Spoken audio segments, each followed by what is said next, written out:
O dřevostavbách se v poslední době hovoří velmi často v souvislosti s moderním bydlením. Proč tomu podle vás tak je, pane biskupe?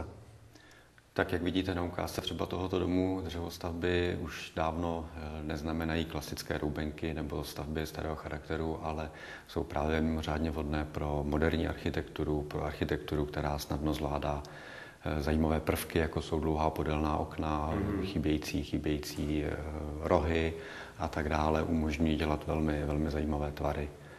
Samozřejmě dalším velkým důvodem jsou vlastnosti dřevostaveb. Patří mezi ně zejména pocit dřeva v interiéru, působení dřeva na člověka jako přírodního materiálu.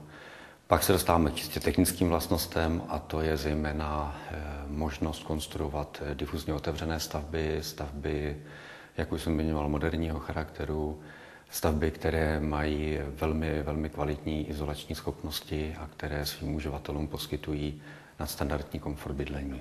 A jaká technologie byla použita při výstavbě tady toho domu v Mníšku pod Brdy?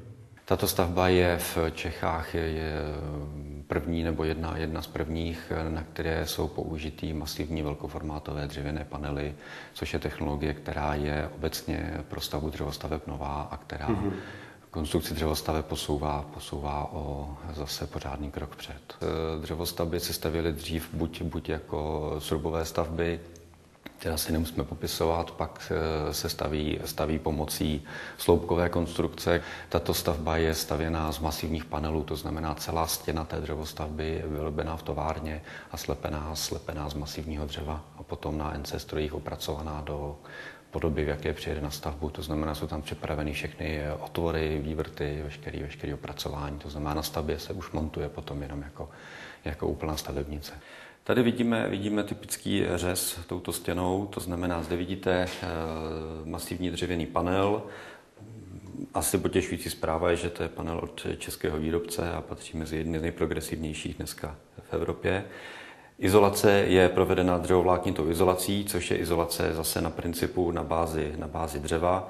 Výhodou dřevovláknité izolace je zjednodušeně řečeno dobrá kumulační schopnost, ochrana proti přehřívání i proti promrzání budovy a na ní je natažený fasádní omítkový systém. V celé té skladbě není žádná folie, žádná parozábrana, to znamená, může zachovávat nebo respektive zachovává prostupnost pro vodní páry. Diváky by mohlo zajímat, jak dlouho trvá, než takováhle stavba se zrealizuje. Montáž základní konstrukce tohoto domu trvala 4 dny a do toho stavu, jak ho vidíte teďka, je to zhruba měsíc.